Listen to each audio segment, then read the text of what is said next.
Author's note. I grew up a black boy who looked white. This was in a predominantly African American neighborhood during the height of the Black Power era, so I stood out a bit. My mom even got me a dashiki so I could fit in with the other kids, but the contrast between the colorful African garb and my nearly blonde straight brown hair just made things worse.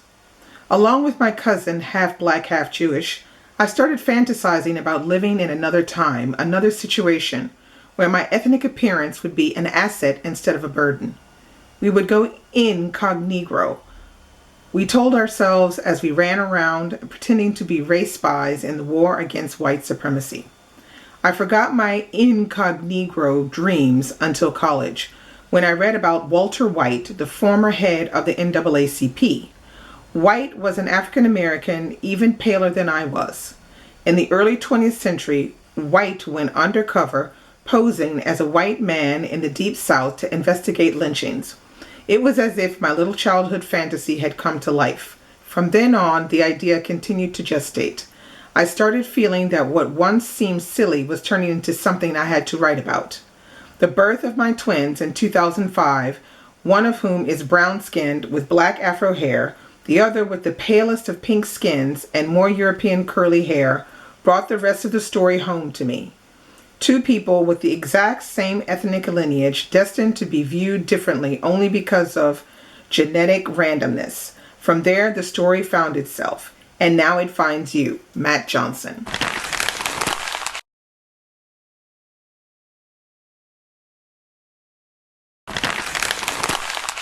Hey guys, I'm back again and I'm here to review for you Incognegro. And this is a graphic novel by Matt Johnson. Okay, now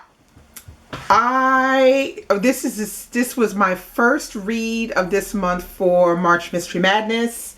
I actually wanted to read this one last month, but it didn't arrive until the beginning of March. And like I said, this is called Incognegro, a graphic mystery. I was really excited to pick this one up because I have been waiting for this freaking book to come. It's taken so long to arrive. But I'm so happy I did get to it. I thoroughly enjoyed it. Matt Johnson is freaking fire, okay? He has a lot to say about race in America. And the first graphic novel I read by him is called Dark Rain, which I talked about briefly. I think it was on my Instagram page.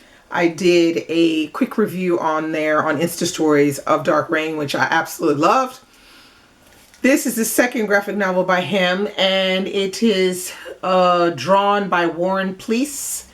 And this is basically a story about a journalist whose name is Zane Pinchback. And Zane is an African-American journalist who is very fair-skinned. He's so fair-skinned he can pass for white. And what Zane does is he goes down to the South and he reports on lynchings. So that means he goes to the lynching, he pretends like he's a reporter going to write a story about it in the local paper or a paper nearby, and then he gets all the names of the people that participate in the lynching, and then he saunters off.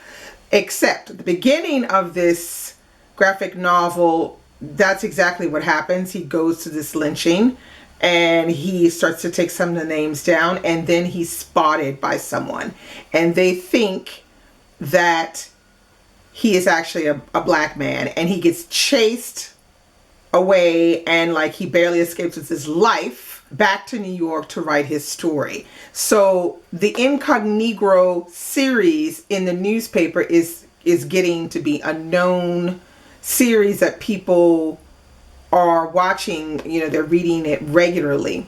So they know that, I think they're on to the fact that there is the person that is actually writing the stories is an African American who looks white. So that's how the story starts. I'm not going to tell you any more. Get it, guys. This one is really, really good.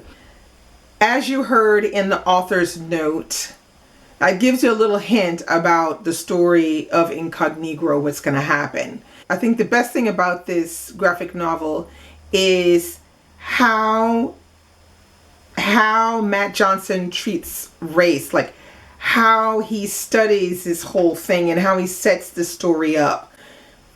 It involves race in different ways, and he goes in pretty deep on the lynchings. So they're pretty graphically described. It's pretty awful, and he really makes you feel that fear that a black person would feel being in the South, with lynchings being a daily occurrence. And I have to say that he does it so well. I mean, I was like, I was, gasping, and, I was on the edge of my bed, hoping, and, oh my God, what's going to happen to Zane next, So for that, it's done really, really well. So it is a novel that kind of studies this historical American period, which is very dark period of American history. The hate is real in here, and I think he goes in very deeply with understanding how people perceive race and how people only look at what they first see. They don't really look at the person. So they're basically only looking at the color of one's skin. It is pretty crazy, and it's pretty scary that he would risk his life like that to get, the stories of these lynched men and women that, people are hearing about, but they know that Incognegro is actually there, and that he, takes on the names and gives the details, and it's pretty awful. So I definitely recommend that you pick this one up. I'm going to let you look at some of the drawings, which are excellent.